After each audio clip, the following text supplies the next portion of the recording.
तो हेलो दोस्तों, कैसे हो आप लोग। उम्मीद करते हैं बढ़िया होंगे और अपनी पढ़ाई लिखाई को बहुत ही बेहतरीन तरीके से कर रहे होंगे।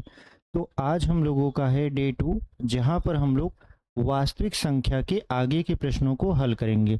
कल हमारी पहली वीडियो थी जिसमें हमने आपको बताया था कि वास्तविक संख्या क्या होता है और उसके अंतर्गत कौन कौन सी संख्या आती है, और हमने पहला क्वेश्चन भी आपको सॉल्व करवा दिया था। आज हम लोग इस वीडियो में प्रश्नावली 1.1 का दूसरा और तीसरा प्रश्न सॉल्व करेंगे। तो चलिए बिना देरी के हम लोग वीडियो को शुरू करते हैं। और यदि आप चैनल पर नए हैं और कक्षा 10वीं के बोर्ड एग्जाम की तैयारी कर रहे हैं और आपको पूरा मैथ पढ़ना है, तो आप हमारे चैनल को सब्सक्राइब कर लीजिए, क्योंकि हम आपके लिए शुरू से मैथ लेकर आ रहे हैं और पूरा का पूरा आपको मैथ पढ़ाने वाले हैं। ठीक है, तो चलिए हम लोग वीडियो को शुरू करते हैं। तो यहाँ पर देखिए, क्वेश्चन आपके स्क्रीन पर आ चुका है। क्वेश्चन क्या कह रहा है, पूर्णांकों के निम्नलिखित युग्मों के एचसीएफ और एलसीएम ज्ञात कीजिए तथा इसकी जांच कीजिए कि दो संख्याओं का गुणनफल बराबर होता है एचसीएफ इंटू एलसीएम। तो यहाँ पर एचसीएफ क्या होता है, एलसीएम क्या होता है, सबसे पहले तो आप इसे जान लीजिए। देखिए, एचसीएफ का मतलब होता है मस। एचसीएफ का मतलब क्या होता है, मस। और एलसीएम का मतलब क्या होता है, लस होता है। यानी एचसीएफ जहां पर भी आपको लिखा दिखे तो आप समझ जाइए कि वो क्या है, आपका मस है। और जहां एलसीएम लिखा हुआ दिखे तो आप समझ जाइए वहां पर वो क्या है, लस है। तो सबसे पहले देखिए इसका नियम क्या कहता है। नियम ये कहता है कि सबसे पहले हम लोग इसका मस और लस निकालेंगे। तो देखिए, जो हम लोग मस निकाल रहे हैं वो भाग विधि से निकाल रहे हैं। मस किस विधि से निकाल रहे हैं, भाग विधि से। देखिए, निकाली जाती है दो विधि से, एक होता है गुणनखंड विधि और एक होता है भाग विधि। तो हम लोग इसमें भाग विधि अप्लाई करेंगे। भाग विधि में करता क्या है कि ये जो दो संख्या है, तो इसमें से जो छोटी वाली संख्या होती है इससे भाग किया जाता है बड़ी वाली संख्या में। यानी 26 से हम लोग भाग कर देंगे 91 में। ठीक है, तो अगर हम इसको ले जाएं 3 बार में तो हो जाएगा 3×6 18, 3 दूना 6 1 7। 4 बार में ले जाएं तो 4×6 24, 4 दूनी 8 2 10। तो ये जाएगा नहीं, तो ये 3 बार में यहाँ पर जाएगा। 3×6 18 हो जाएगा, 3 दूना 6 1 7, यानी 26 तिया 78। अगर हम इसको घटाएं तो 11 में से 8 जाएगा, बचेगा यहाँ पर 3, यहाँ पर बच गया 8, तो ये हो गया 13। अब जो ये शेषफल बच गया यहाँ पर आपका, इसी से भाग करते हैं जो हमारी शुरू वाली संख्या थी जिससे हम लोग भाग किए थे। तो यहाँ पर शुरू वाली संख्या हमारी 26 थी, तो हम यहाँ पे लिख देंगे 26। अब यहाँ पर भाग करते हैं तो आप जानते हो 13 दूना कितना हो जाएगा, 26 हो जाएगा। तो ये पूरी तरीके से यहाँ पर कट गया। तो जो लास्ट में संख्या होती है जो पूरी संख्या को काट देती है वही हमारा मस होता है। तो यहाँ पर जो हमारा मस होगा वो कितना हो जाएगा, तो आप कहोगे सर मस इस हिसाब से तो क्या होना चाहिए हमारा 13, क्योंकि 13 ही वह संख्या है जो इसको पूरी तरीके से काट रही है। तो मस हमारा पता चल चुका। कौन सी विधि से हमने लगाया है, भाग विधि से। आप चाहो तो इसे गुणनखंड विधि से भी लगा सकते हो। अब देखिए, हम लोग इसका निकालने वाले हैं लस। क्या निकालने वाले हैं, लस। तो लस कैसे निकालेंगे, इसको भी देख लीजिए। लस देखिए हम लोग निकालते हैं कैसे, यहाँ पर दिया है 26 और यहाँ पर दिया है 91, तो इसको साथ में ही यहाँ पे लिखते हैं। इसका सबसे पहले क्या करते हैं, अभाज्य गुणनखंड। तो सबसे पहले इसको 2 से विभाजित करेंगे, तो 2 से तो 26 कट जाएगा 13 बार में, लेकिन 91 नहीं कटेगा। अब इसको 7 से काटते हैं, तो 7 से देखिए आपका ये जो 13 है ये तो कटेगा नहीं, लेकिन 7 से आपका 91 कटेगा। तो 7 एकम 7 और 7 त्रिक 21, यानी 13 बार में ये कट गया। अब देखिए 13 13 दोनों बार में है, तो 13 से इन दोनों को काट देते हैं, तो यहाँ पर आ जाएगा 1 और यहाँ पर आ जाएगा 1। जब यहाँ पर लास्ट में 1 1 आने लगे तो आप समझ जाइए कि हमारा लस हो चुका है, यानी हमारा अभाज्य गुणनखंड हो चुका है। तो हम लोग यहाँ पे लिखेंगे, 26 कामा 91 का लस। ठीक है, लस क्या होता है कि जो इसका भाज्य गुणनखंड लिखा है, जैसे 2 गुणे 7 गुणे यहाँ पर लिख देंगे 13, क्योंकि यहाँ पर है 2 7 और 13, तो 2 गुणे 7 गुणे 13, तो इसका अगर हम गुणा कराएं तो ये हो जाएगा कितना, 13 से 91, 91 का अगर 2 में गुणा कराएं तो कितना हो जाएगा, 2 एकम 2 और 2 नवा 18, यानी कुल मिला जुलाकर इसका जो लसा आया वो कितना आ गया आपका, यहाँ पर 182 आ गया। ठीक है, अब हमारा लसा भी पता चल चुका है और मसा भी पता चल चुका है। ठीक है, तो लसा हमारा कितना है, लसा हमारा है यहाँ पर 182 और जो मसा है वो कितना है आपका यहाँ पर 13 है। ठीक है, अब हमको करना क्या है, देखिए करना ये है कि हमको अब जांच करना है। हमने HCF और LCM निकाल लिया, यानी लसा और मसा तो निकाल लिया। अब हमें जांच करना है, क्या जांच करना है, जांच ये करना है कि दो संख्याओं का गुणनफल, दो संख्याओं का गुणनफल से मतलब ये है पहली संख्या का दूसरी संख्या से गुणा बराबर, क्या ये HCF गुणे LCM के बराबर आता है। तो यही हमको क्या करना है, जांच करना है। तो चलिए जांच कर लेते हैं। कैसे जांच करेंगे हम लोग, पहली संख्या हमारा है 26, फिर गुणे दूसरी संख्या कितना है 91, तो 26 का हमने क्या करा दिया 91 में गुणा। अब HCF का मतलब होता है मसा, तो मसा हमारा कितना है 13 है, तो यहाँ पर 13 हो गया, फिर गुणे यहाँ पर LCM हमारा कितना है, तो LCM है हमारा 182। अगर इन दोनों का गुणा कराएंगे तो हमारा कितना हो जाएगा, तो अगर हम इन दोनों का यहाँ पर गुणा कराने लगे तो कितना हो जाएगा, तो देखिए 26 का हमको गुणा कराना है किस में 91 में, तो 91 में जैसे ही हम लोग यहाँ पर गुणा कराएंगे तो हमारा जो रिजल्ट आएगा वो आएगा कितना, यहाँ पर आ जाएगा 2366 और बराबर। अगर हम 13 का 182 में गुणा करा दे तो 13 दूना 26, 13 वाट 104, 104 और 2 106 हो जाएगा। फिर यहाँ पर 13 कम 13 और 10 हो जाएगा यहाँ पर 23। यानी कुल मिला जुलाकर हम देख रहे हैं कि हमारा जो लेफ्ट हैंड साइड है और जो राइट हैंड साइड है वो आपस में क्या आ रहा है, बराबर आ रहा है। यानी इसको अगर हम लेफ्ट हैंड साइड बोले और इसको हम लोग बोल दें राइट हैंड साइड, तो हमारा लेफ्ट हैंड साइड और राइट हैंड साइड क्या आ रहा है, बराबर आ रहा है। इसका मतलब ये है कि हमारा दो संख्याओं का गुणनफल HCF और LCM के बराबर है। तो उम्मीद करते हैं कि आपको ये जो पहला सवाल है दूसरा का वो समझ में आया होगा।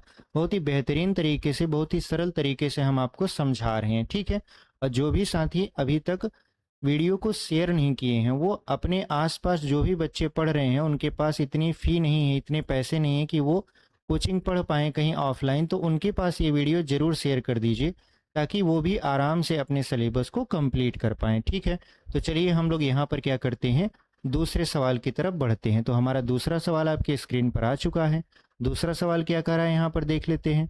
दूसरा सवाल कह रहा है कि पूर्णांकों के, मतलब सवाल तो वही है, यानी अब हमारा जो ऊपर वाला सवाल है वो तो वही है, निर्देशांक ही है कि मतलब एक तरीके से दो संख्याओं का गुणनफल बराबर HCF इंटू LCM निकालना है। तो कैसे निकालेंगे, तो यहाँ पर देखिए हम लोग भाग विधि से ही क्या करेंगे, यहाँ पर मसा को निकालेंगे। आप गुणनखंड विधि से भी निकाल सकते हो। ठीक है, तो हम लोग क्या करते हैं, अच्छा आपको इसमें गुणनखंड विधि से हम लोग लसा निकालना बता देते हैं, सॉरी मसा निकालना। तो अब हम लोग यहाँ पर कौन सा विधि लगाएंगे, गुणनखंड विधि। गुणनखंड विधि से हम लोग निकालेंगे मसा। ठीक है, अब गुणनखंड विधि से मसा कैसे निकालते हैं, क्योंकि हम आपको सिखा रहे हैं तो हम आपको दोनों तरीके सिखा दें। भाग विधि से तो हमने पहले सवाल में आपको समझा दिया था कैसे निकाला जाता है। अब ये जो दूसरा सवाल है इसमें हम आपको बता देते हैं गुणनखंड विधि से आप मसा, मसा मतलब क्या होता है HCF, हाईएस्ट कॉमन फैक्टर। ठीक है, इसको कैसे निकालते हैं, तो देखिए सबसे पहले है यहाँ पर 510। तो आप देखो ये है आपका एक तरीके से यहाँ पर 510 है, तो 510 को हम इस तरीके से तोड़ेंगे कि आपका जो गुणनखंड है वो बनने लगेगा। तो सबसे पहले इसको 51 गुणे 10 में तोड़ दीजिए। अब 51 किससे टूटेगा, तो 17 दूना 34, 17 तिरिक 51 होता है, तो ये 17 और 3 में टूट जाएगा। और ये वाला किस में टूटेगा, 2 और 5 में टूटेगा। इसका मतलब ये है कि अगर हम 510 का अभाज्य गुणनखंड निकालें तो 2 गुणे 3 गुणे 5 गुणे हो जाएगा 17। ठीक है। यानी 510 का अगर हम खंड करें तो क्या हो जाएगा, 2 गुणे 3 गुणे 5 गुणे 17 हो जाएगा। अभी हमारे पास क्या है, अभी हमारे पास है 92। तो अगर हम 92 को देखें तो 92 को किस तरीके से हम लोग यहाँ पर देख सकते हैं, तो आप कहोगे 23 दूना 46 होता है, 23 चौका 92, 23 तिया 69, 23 चौका 92। यानी 92 को दो भागों में तोड़ सकते हैं, कौन कौन सा, 4 और 23, क्योंकि 23 चौका 92 होता है। अब ये जो 4 लिखा हुआ है, 4 को आप 2 और 2 में तोड़ सकते हो, 4 को आप किस में तोड़ सकते हो, 2 और 2 में। तो आप देखो ये जो 92 आया, 92 का जो आपका गुणनखंड आया, भाज्य गुणनखंड, वो आएगा 2 गुणे यहाँ पर 23 आएगा। ठीक है। अब यहाँ पर अगर आप गुणनखंड विधि से मस निकालते हो तो सबसे पहले ये जो 510 लिखा हुआ है इसको लिख दीजिए यहाँ पर। 510 बराबर इसका खंड कितना है, 2 गुणे 3 गुणे यहाँ पर 5 गुणे 17। उसके बाद आप उसके नीचे लिख दीजिए यहाँ पर 92। तो 92 बराबर क्या है, तो 2 गुणे 23 है। ठीक है। अब करना क्या है, आपको करना यह है कि देखना है कि इसमें से कॉमन कौन सा होता है। ठीक है, इसमें से क्या होता है, कॉमन। ठीक है, तो यहाँ पर हम लोग देख लेते हैं इसमें कॉमन कौन है।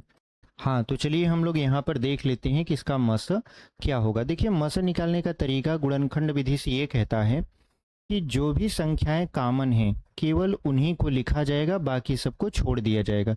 तो आप देखो 2 इसमें भी है, 2 इसमें भी है, तो हम लोग 2 लिख लेंगे।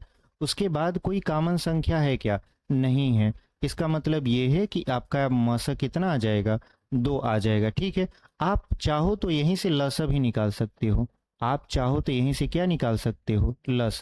कैसे निकालोगे, तो यहाँ पर देखिए लस का नियम ये कहता है कि जो भी संख्या कॉमन है उसको आप एक बार लिखोगे, जैसे यहाँ 2 कॉमन था तो एक बार लिख दिए। उसके बाद जो भी संख्या कॉमन नहीं है उसको भी लिख दीजिए, जैसे ऊपर का 3, फिर 5, फिर यहाँ पर 17, फिर नीचे का यहाँ पर 2 और 23, यहाँ पर लिख दीजिए 2 और यहाँ पर 23। तो आप इसका गुणा कराओ तो देखिए हो जाएगा आपका 2 तिहाई 6, 6 पंचे यहाँ पर 30, और 30 दूना हो जाएगा 60, 60 इधर हो गया, और यहाँ पर हो गया 17 गुणे 23। ठीक है। तो अगर हम देखें तो इस 60 का 23 में गुणा करा दे तो हो जाएगा 6 त्रिक 18, और 6 दूना 12, 12 वे कितना हो जाएगा 13, यानी 1380 गुणे हो जाएगा 17।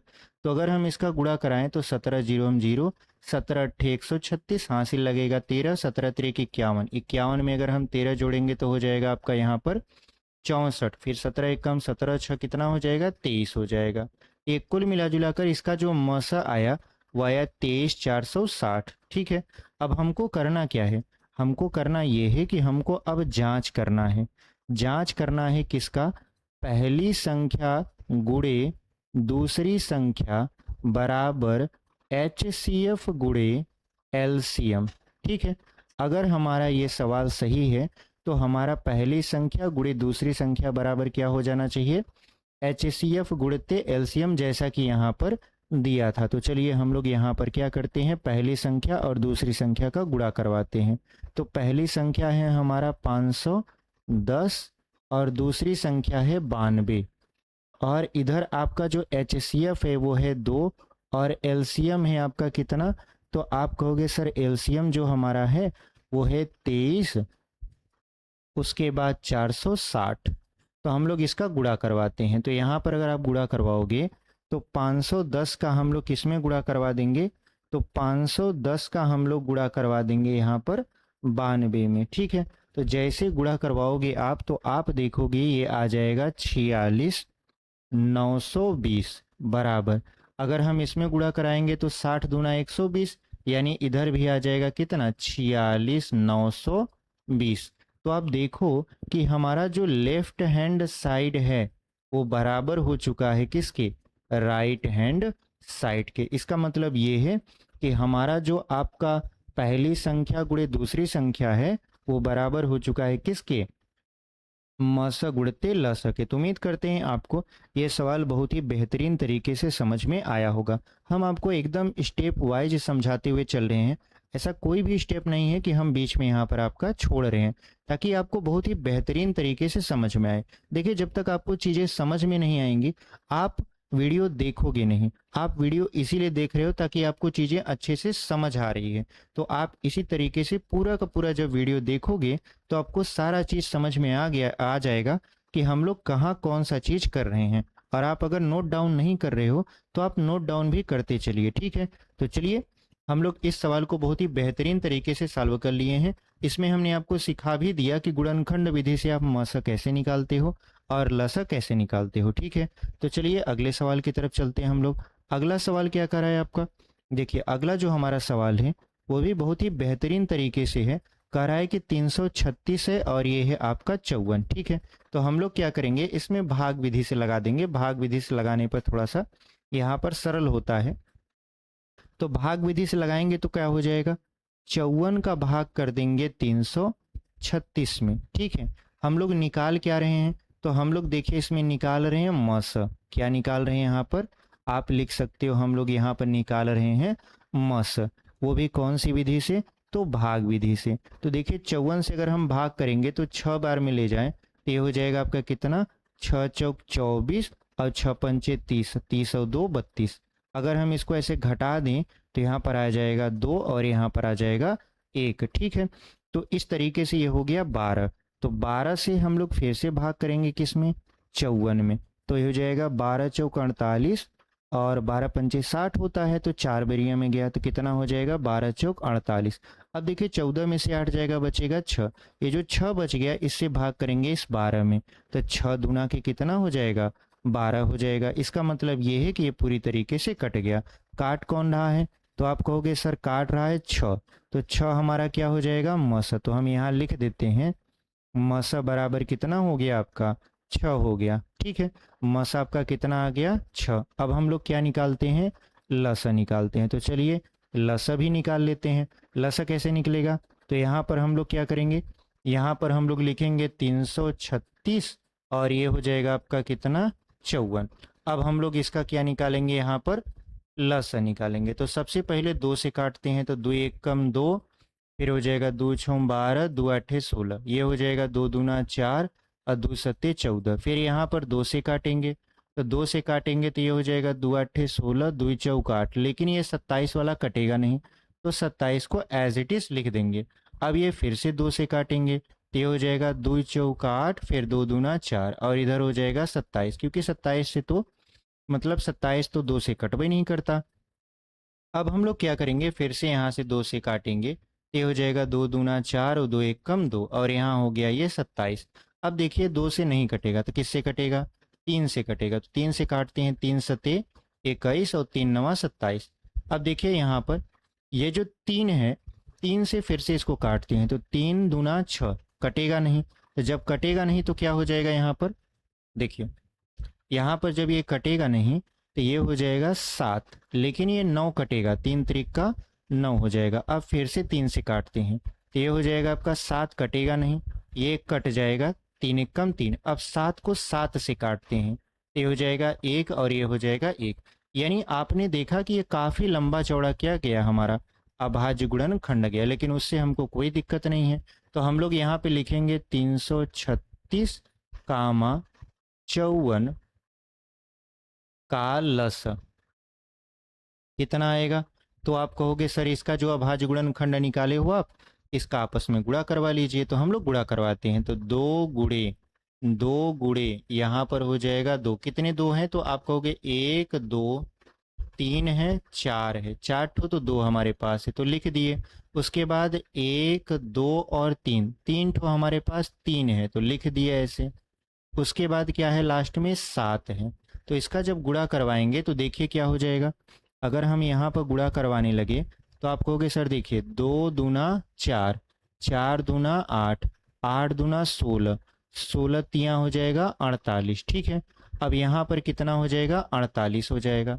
अब इधर कितना है, 3 त्रिक का 9 हो जाएगा और गुणे हो जाएगा 7। तो अगर हम गुणा करवा दें, 9 आठे हो जाएगा 72 और 9 चौक 36, 36 और 7 कितना हो जाएगा यहाँ पर, 43 हो जाएगा। फिर गुणे 7 कर देते हैं तो यहाँ पर हो जाएगा 7 दूना 14, 7 त्रिक 21 और 1 22, 7 चौक 28, 28 और 2 कितना हो जाएगा, 30 हो जाएगा। यानी इसका जो आपका लसा आएगा वो कितना आएगा, 3024 आएगा। अब हमको क्या करना है, अब हमको वही चेक करना है कि हमारा पहली संख्या गुणे दूसरी संख्या बराबर HCF गुणे एलसीएम आता है कि नहीं। तो अगर आप देखो पहली संख्या, तो हमारा पहली संख्या क्या है, तो आप कहोगे सर पहली जो हमारी संख्या है वो है 336। फिर गुणे हम लोग क्या करेंगे, दूसरी संख्या हमारा है 54, जो हमारा HCF है, तो HCF हमने निकाला है, कितना निकाला है 6, तो यहाँ पर 6 लिख देंगे। फिर गुणे एलसीएम कितना है, तो एलसीएम है आपका यहाँ पर 3024। अब यहाँ पर हम लोग क्या करते हैं, गुणा करवाते हैं। किसका गुणा करवाएंगे, 336 का गुणा हम लोग करवा देंगे 54 में। ठीक है, तो हमारा कितना आ जाएगा, तो आप कहोगे सर अगर हम लोग 336 का गुणा 54 में करवा दें तो हमारा आ जाएगा 18,144 आ जाएगा। और अगर हम इधर गुणा कराएं तो हो जाएगा 6 चौक 24, 6 दूना 12, 2 14, 6 त्रिक 18, यानी 18,144 यहाँ पर भी आ गया। इसका मतलब ये है कि जो हमारा लस है वो मस के बराबर है, सॉरी जो हमारी पहली संख्या और दूसरी संख्या का गुणनफल है वो हमारा मस और लस के बराबर है। तो आपने देखा बहुत ही बेहतरीन तरीके से आपको यहाँ पर सवाल समझाया गया है। ठीक है, तो चलिए हम लोग इसी तरीके से अगले क्वेश्चन की तरफ बढ़ते हैं। अगला जो हमारा प्रश्न है वो है आपका तीसरा। ठीक है, इसमें देखिए कुल कितने प्रश्न थे, तो 3 प्रश्न थे। हमने तीनों को बहुत ही बेहतरीन तरीके से बारी बारी से यहाँ पर आपको समझा दिया है। ठीक है, अब हम लोग क्या करेंगे, अब हम लोग तीसरे सवाल की तरफ चल देंगे। तो तीसरा सवाल हमारा क्या है, हमारा तीसरा सवाल कह रहा है कि अभाज्य गुणनखंड विधि द्वारा निम्नलिखित पूर्णांकों के HCF और LCM ज्ञात कीजिए। ठीक है, तो हमसे क्या पूछा जा रहा है, HCF और LCM। तो हम लोग क्या करेंगे, यहाँ पर ये ध्यान देंगे कि जो विधि हमसे पूछा गया है वह है अभाज्य गुणनखंड विधि। तो सबसे पहले देखिए हम लोग यहाँ पे लिखेंगे 12। तो 12 को अगर हम तोड़े तो ये होता है 2 तिहाई 6 दूना 12। ठीक है, अगर हम 15 को तोड़े तो 15 होता है 3 पचे 15, यानी 15 का जो अभाज्य गुणनखंड है वो 3 गुणे 5 होगा। 21 का कितना हो जाएगा, तो आप कहोगे सर 21 का होता है 7 गुणे 3, यानी 7 त्रिक 21। अब इसका भाज्य गुणनखंड हमने क्या किया, कर लिया। अब सबसे पहले हम लोग क्या निकालते हैं, इसका मसा निकालते हैं। सबसे पहले हम लोग क्या निकालते हैं, इसका मसा निकालते हैं। तो मसा मतलब HCF कितना होता है, तो हमने आपको बताया कि देखिए जब भी आप अभाज्य गुणनखंड विधि से मसा निकालिए तो ये ध्यान दीजिए कि जो भी संख्याएं मैच कर रही हैं उन्हीं को बस लिखिए और जो मैच नहीं कर रही हैं उन्हें छोड़ दीजिए। तो आप बताओ तीनों में से क्या मैच कर रहा है, तो आप कहोगे सर देखिए 3 यहाँ पर भी है, 3 यहाँ पर भी है और 3 यहाँ पर भी है, यानी ये जो 3 है ये तीनों में है, बाकी कोई भी संख्या तीनों में नहीं है। तो इसका जो HCF होगा वो कितना हो जाएगा, आपका 3 हो जाएगा। और एलसीएम की अगर हम बात करें तो एलसीएम कहता है कि जो संख्या रिपीट हो रही है उसको एक बार लिखिए, जैसे 3 रिपीट हो रहा था उसको एक बार लिख दिए। उसके बाद जो संख्या रिपीट नहीं हो रही है उसको भी लिखिए, जैसे ऊपर की ये जो 2 हैं ये रिपीट नहीं हो रहे हैं तो उसको भी आप गुणा में ऐसे लिख दीजिए। उसके बाद इधर ये जो 5 है ये भी रिपीट नहीं हो रहा है तो यहाँ पर 5 लिख दीजिए। फिर यहाँ पर ये जो 7 है ये भी रिपीट नहीं हो रहा है तो लिख दीजिए। उसके बाद इसका गुणा करवा दीजिए, तो यहाँ पर क्या हो जाएगा, 3 दूना 6, 6 दूना 12, 12 पंचे 60, 60 में 7 से गुणा कराएंगे तो हो जाएगा 420। इसका मतलब ये है कि इसका यानी 12 कामा 15 और यहाँ पर 21 का अगर हम बात करें लस, तो लस कितना आ गया आपका 420 आ गया। और जो मसा आया वो कितना आया आपका, तो मसा आ गया आपका 3, और यही आपका फाइनल क्या हो जाएगा, उत्तर हो जाएगा। तो उम्मीद करते हैं आपको बहुत ही बेहतरीन तरीके से ये चीज़ें समझ में आ रही हैं। ठीक है, तो चलिए आगे बढ़ते हैं। अगला क्वेश्चन क्या कर रहा है आपसे, देखिए अगला प्रश्न कह रहा है कि अभाज्य गुणनखंड विधि द्वारा निम्नलिखित पूर्णांकों के HCF और LCM ज्ञात कीजिए। वही तीसरा सवाल है, तो इसमें भी अभाज्य गुणनखंड विधि लगेगा। तो यहाँ पर हम लोग लिख देंगे अभाज्य गुणनखंड, यहाँ पर आराम से लिखेंगे, ठीक है। अभाज्य गुणनखंड विधि द्वारा, अभाज्य गुणनखंड विधि द्वारा हम लोग क्या निकाल रहे हैं, इसका लस निकाल रहे हैं और मस निकाल रहे हैं। तो सबसे पहले बात कर लेते हैं 17 की, फिर 23 की और फिर 29 की। तो 17 की बात करें, 23 की बात करें और 29 की बात करें, तो 17 एक तरीके से एक अभाज्य संख्या है, तो ये इसका गुणनखंड होगा 1 गुणे 17। 23 का क्या होगा, 1 गुणे हो जाएगा 23, और 29 का क्या होगा, 1 गुणे हो जाएगा 29। क्यों?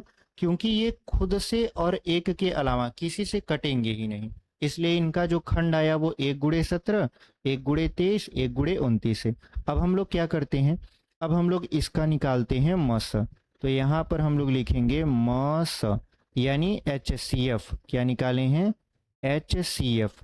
क्या हो जाएगा, तो जो कॉमन है यानी जो तीनों में मैच कर रहा है वही हम लोग यहाँ पर काउंट करेंगे। तो तीनों में कौन मैच कर रहा है, 1 1 और 1, तो मसा इसका क्या हो जाएगा, 1 हो जाएगा।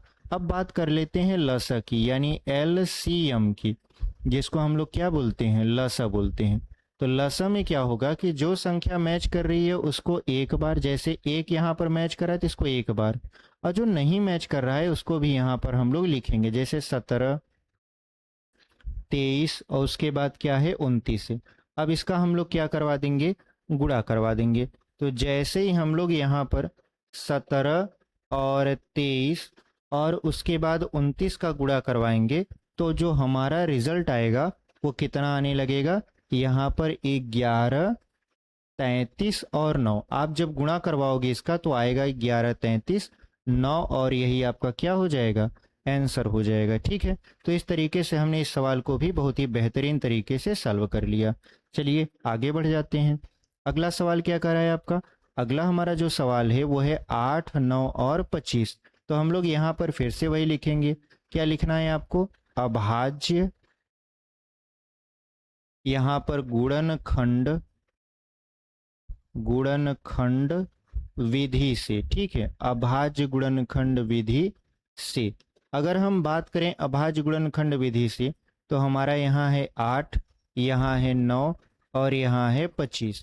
तो 8 का जो खंड होता है वो होता है 2 गुणे 2 गुणे यहाँ पर 2। 9 का कितना होता है, तो 3 गुणे 3 होता है। 25 का कितना होता है, 5 गुणे 5 होता है। यहाँ पर हम लोग अब क्या निकालेंगे, इसका हम लोग निकालेंगे इसका HCF, ठीक है, यानी मसा निकालेंगे। तो मसा निकालेंगे तो क्या हो जाएगा, तो देखिए अगर आप ध्यान से देखो तो इसमें कोई भी संख्या कॉमन नहीं है। जब देखिए कोई भी संख्या कॉमन नहीं मिलती तो उसका मसा जो होता है वो 1 होता है। क्यों, क्योंकि देखिए हम गुणा में यहाँ 1 लिख सकते हैं, यहाँ पर भी गुणा 1 लिख सकते हैं और यहाँ पर भी गुणा 1 लिख सकते हैं। तो यही जो 1 है यही कॉमन मिलता है, तो हम लोग HCF क्या लिख दिए, 1 लिख दिए। अब हम लोगों को क्या ज्ञात करना है, LCM निकालना है। क्या निकालना है, LCM, जिसको हम लोग बोलते हैं लस, ठीक है। तो लस बराबर क्या होता है, लस बराबर ये होता है कि जो संख्या मैच कर रही है उसको एक बार, और जो नहीं मैच कर रहा है उसको भी लिखो। तो नहीं मैच कर रहा है यहाँ पर 2 2 2, यहाँ पे लिख दीजिए 2 गुणे 2 गुणे 2। फिर क्या नहीं मैच कर रहा, 3 और 3, तो यहाँ पे लिख दीजिए 3 गुणे 3। फिर क्या नहीं मैच कर रहा, 5 5, तो यहाँ पे लिख दीजिए 5 गुणे 5। अब इसका गुणा करवाते हैं। तो देखिए जैसे ही आप यहाँ पर गुणा करवाओगे, जैसे ही आप यहाँ पे गुणा करवाओगे तो 1 दूना 2, 2 दूना 4, 4 दूना 8, 8 त्रिक 24, 24 त्रिक 72। ये हो जाएगा यहाँ पर 72 गुणे 5 बचे 25। अब क्या करते हैं हम लोग यहाँ पर गुणा करवा देते हैं। तो 25 दूना हो गया 50 और 25 सत्ते 175, 175 और आपका यहाँ पर 5 कितना हो जाएगा, 180। तो कुल मिला जुला कर ये कितना आ जाएगा, 1800, और यही आपका क्या हो जाएगा, आंसर हो जाएगा। तो इस तरीके से आपने इस क्वेश्चन को भी बहुत ही बेहतरीन तरीके से सॉल्व कर लिया। उम्मीद करते हैं कि आपको ये प्रश्न समझ में आया है, ठीक है। चलिए आगे बढ़ते हैं। आगे देखिए, अब देखिए हमारा जो सवाल है यहाँ पर खत्म हो चुका है। ठीक है, क्यों? क्योंकि आपका जो तीसरा में 3 ही सवाल था और दूसरा में भी हमको लगता है 3 ही सवाल था। ठीक है, तो हमने ये सारे क्वेश्चन को क्या कर लिया, बहुत ही बेहतरीन तरीके से सॉल्व कर लिया। तो अगर आप अभी तक हमारे चैनल पर बने हुए हैं और वीडियो देख रहे हैं और सब्सक्राइब नहीं किए हैं तो चैनल को ज़रूर सब्सक्राइब कर दीजिए। वीडियो कैसी लग रही है कमेंट करके ज़रूर बताइए और वीडियो को लाइक करिए और अपने दोस्तों तक शेयर करिए ताकि उनको भी पता चले कि इस चैनल पर हम लोग शुरू से मैथ पढ़ाना शुरू कर दिए हैं। ठीक है, तो मिलते हैं आपसे एक अगले वीडियो में जहां हम लोग इसके आगे के सवालों को डिस्कस कर रहे होंगे। तब तक के लिए धन्यवाद। ऐसे ही पढ़ते रहिए और आगे बढ़ते रहिए।